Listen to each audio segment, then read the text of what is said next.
Hello everyone, this is Jackie, and yesterday I did a video in response to Kelly's spending freeze challenge, and she's Creative Curiosities here on YouTube, and Amy, who's Ottmers224 here on YouTube, is also participating in that challenge.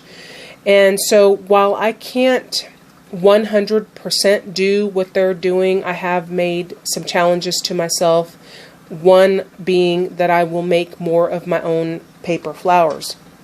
And so here are some examples of ones that I've made. And I've made some for projects that I've made in the past, and some of them include the tags that I made for Jane, who's Altar Junkie here on YouTube, Amy, who's Ottmers224 here on YouTube, and then also for the easel card that I made for Jen, who's Oak Tree Vibrations here on YouTube. So for those particular projects, there were some handmade flowers that I'd made. And so the punch that I use to make these is this EK Success Retro Flower Punch, and I think this is the medium size. And so this is the size that I make most often, and I do make these slightly larger. Like this is what I would consider, a small, not necessarily rosebud, but just my smaller flower. And then I do make a little bit larger one using 2 more layers. Any more than 6 kind of looks funny. So if I want this size, I use 4, and if I want just a little bit larger, more fuller, open looking rose, then I use 6. And so then I just layer them, and then I fold back the petals, and I'll show you the tool here in a second. And then for the leaves, I use this punch. And I've seen punches like this at Joann's.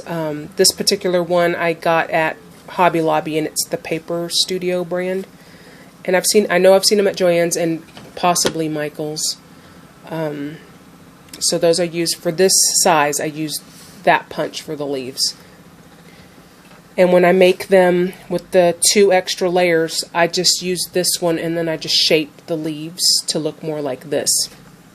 So here is a Recollections flower in comparison to the ones that I've made. And then to get this style, you can do something similar with this one. You just put a bling in the center, and I imagine it wouldn't be too hard to shape the petals, and possibly use a stylus on a mat to kind of emboss it, to get that little raised effect. So I've never tried it, or at least not with that texture.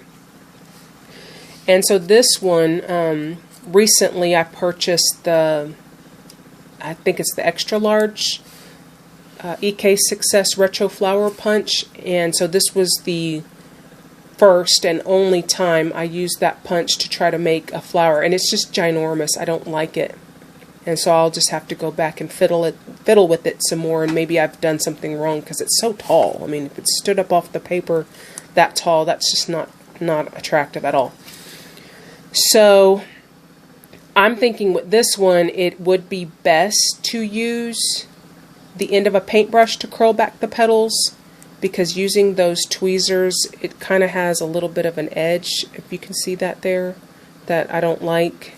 And so using something round would be better for this one. And so this particular, these particular tweezers I got in a set. They were a jewelry making set that I got from Walmart like 2 or 3 years ago. And so I use those things a lot. They come in really, really handy.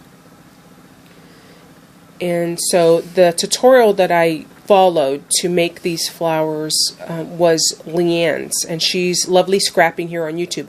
And I watched a couple other people, watch their tutorials as well, but Leanne's was the easiest for me to follow. Although I do use the tweezers instead of the paintbrush handle, and I do layer my petals a little bit differently than she does, but otherwise it was her tutorial that I got the general idea of how to make these flowers. And then another option for me has been these trico flowers from the dollar store. Now, on their own, they're not the prettiest things you'll ever see. Wild orchid craft flowers, they are not by any stretch of the imagination. But if you take these same flowers and curl back the petals, you can see the difference. And I do like that, and I do use those. So that's with the curled petals, without the curled petals. So it does make a difference. And then this is a different style of tricot flowers, and these are okay on their own. And let me tell you, they are hard. So they're okay on their own, but I do like curling back the petals. I think it just makes them look prettier. I don't know, what do y'all think? I think they're prettier with the petals curled back. I also wanted to clarify something. These flowers in this basket, I just had them out as something to look at so you weren't staring at my table. These are not handmade, these are Recollections flowers. So I just wanted to clarify. These are tricot flowers from the dollar store, and then these are Recollections flowers.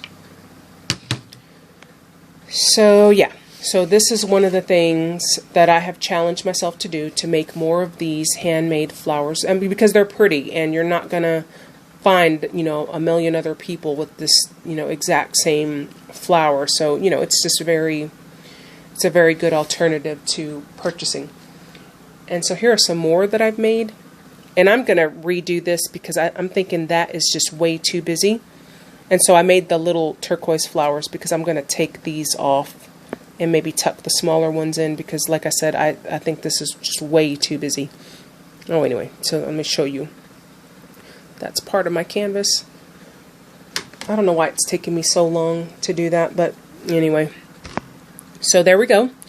And someone had asked me to make a tutorial, and I will just as soon as I get my tripod because, you know, I'm filming with one hand and trying to show you these with the other, and so I can't do a tutorial right now. But as soon as I get my tripod, I will make an effort. I can't make any guarantees because I've never made a tutorial. I learned these by following someone else's tutorial, and while there are some differences in what I do, it's pretty much, you know, what I learned from Leanne. So anyway, thank you so much for watching. Good night.